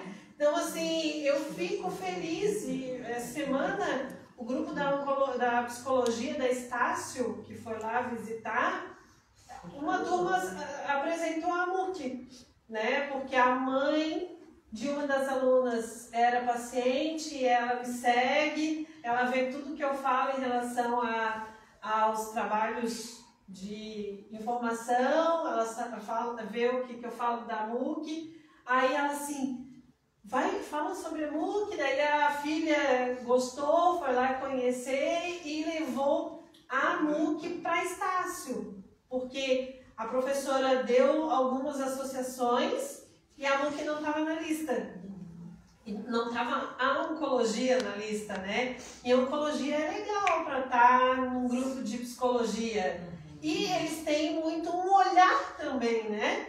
Aí quando as meninas foram para a roda ali, para o nosso encontro, e depois começaram a me seguir e ouvir o que eu falo e tal. Mas assim, Grazi, quanta coisa diferente que a gente pode abordar na psicologia, até esse tema de hoje e tal. Então, assim, eu sou entusiasta disso, né? E eu acho muito legal, e até que nós, pacientes, se engajamos nessas questões, porque a gente é que vai fazer a transformação, né? A gente vai ensinar muitos médicos a mudar esse olhar, né? Claro, a gente já tem aqui profissionais maravilhosas, porque estarem aqui, se doarem para estar aqui, elas vieram a convite, não estão ganhando nada com isso, deixaram suas filhas, seus filhos em casa, seus maridos, para estar aqui, né, compartilhando. Então, em nome da MUC, queríamos agradecer a doutora Maria Eduarda, a Débora, a Fernanda, a Mag, por ter aceitado de pronto. A Mag não veio como palestrante, mas veio como ouvinte, né? E aceitarem prontamente a estarem conosco, trocando, compartilhando. Eu acho que a gente aprendeu muito. As físicos também. As físicos que vieram também. E a Bianca de Cedeu Espaço. A Bianca de Cedeu Espaço, exatamente, que também foi um presente, E assim, eu queria também aproveitar para falar para vocês, continuem curtindo a MUC, engajando, multiplicando as informações para outras meninas, convidarem elas para estarem aqui, fazer com que elas gostem. A temática do mês que vem, não sei se todos vão querer participar, mas vai ser sobre a invisibilidade da comunidade LGBTQIA+, né? Então a gente vai trabalhar essas questões, até o acolhimento, né, desse grupo. E mês de julho vai ser sobre vida sexual pós-diagnóstico. Então a gente está escolhendo alguns palestrantes para a gente falar sobre isso, se abrir, né? E falar sobre as dificuldades, as sequelas que a gente tem, alguns recursos, algumas possibilidades. Então, assim, tem vários temas aí pensados com muito carinho. Aceitamos sugestões de vocês para os próximos. Queríamos que vocês assinassem a lista de presença, assinassem a avaliação, que ela é muito importante para a gente continuar com esse projeto.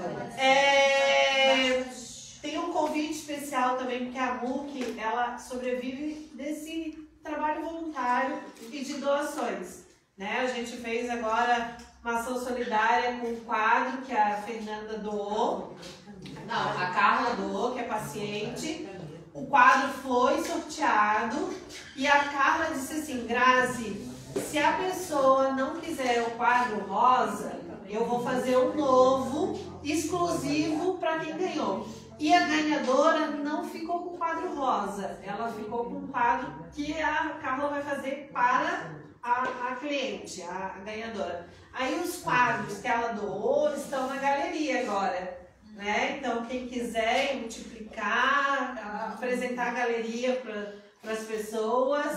E já estamos aqui abrindo de antemão, em off, um spoilerzinho, que em julho vamos ter uma festa solidária para ajudar na arrecadação também, para ajudar a instituição, que a gente vai fazer uma festa junina, né?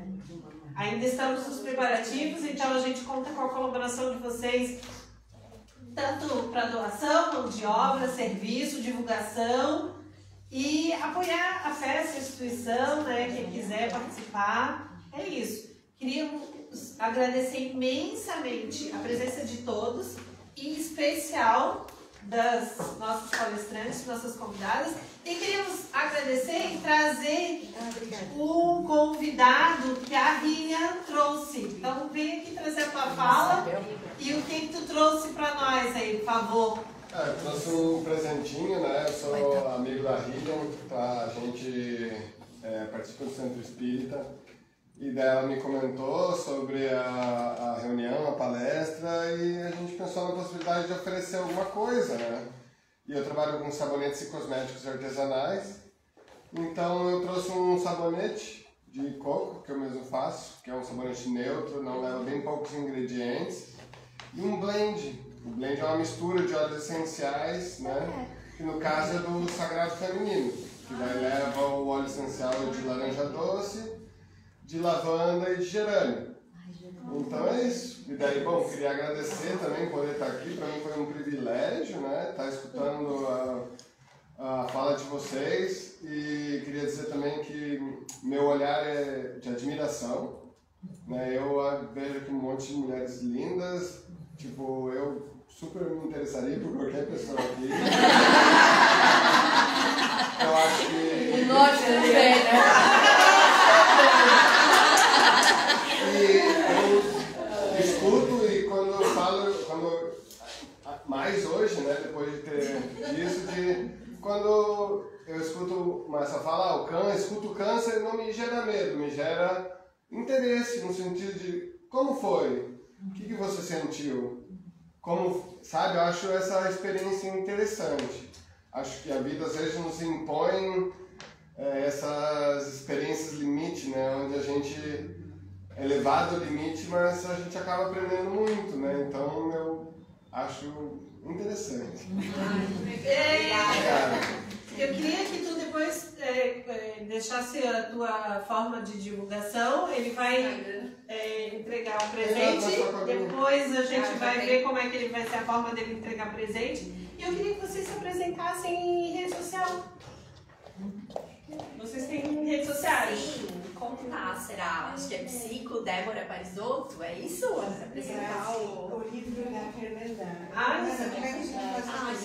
Eu trouxe, tem pelo site, né, fernandarosito.com.br, e eu trouxe alguns exemplares, né, caso alguém tiver interesse. Só aproveitando também. Trouxe, tá ali no outra sala ali, alguns exemplares. Meninas, ó, depois a gente vai se apresentar a rede social.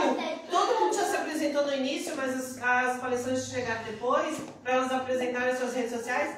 Tem um cafezinho, uma água, um bolinho da Casa do Bolo. Gente, a Casa do Bolo é uma das apoiadoras dessa nossa roda de conversa. Todas as rodas, elas dão 2 bolinhos pra gente com muito carinho, tá? É um apoio da roda que a Camila trouxe pra gente. A Camila não tá aí, mas ela que trouxe o contato. A Camilinha? Só comentando também o Rodrigo, quem quiser, ele trabalha também com cerâmica e ele tá todos os sábados. Sábado e domingo a gente tá na Feira de Santo Antônio. Participa da Feira de Santo Antônio. Que legal. Eu trouxe 12 kits, né, porque a Ria me falou que talvez tinham 8 hoje, mas não sabíamos quantos iam ser. Se não chegar para todo mundo, eu convido vocês a passarem ali na feirinha e falarem comigo ali, se tiver alguém que não for contemplar com o kit, mas assim... É que na verdade veio mais gente eu não sei encerrar lá. Que bom. Aí estamos no encerra. isso é um problema bom. Tem certeza que quer encerrar? Sim, né? Deu já.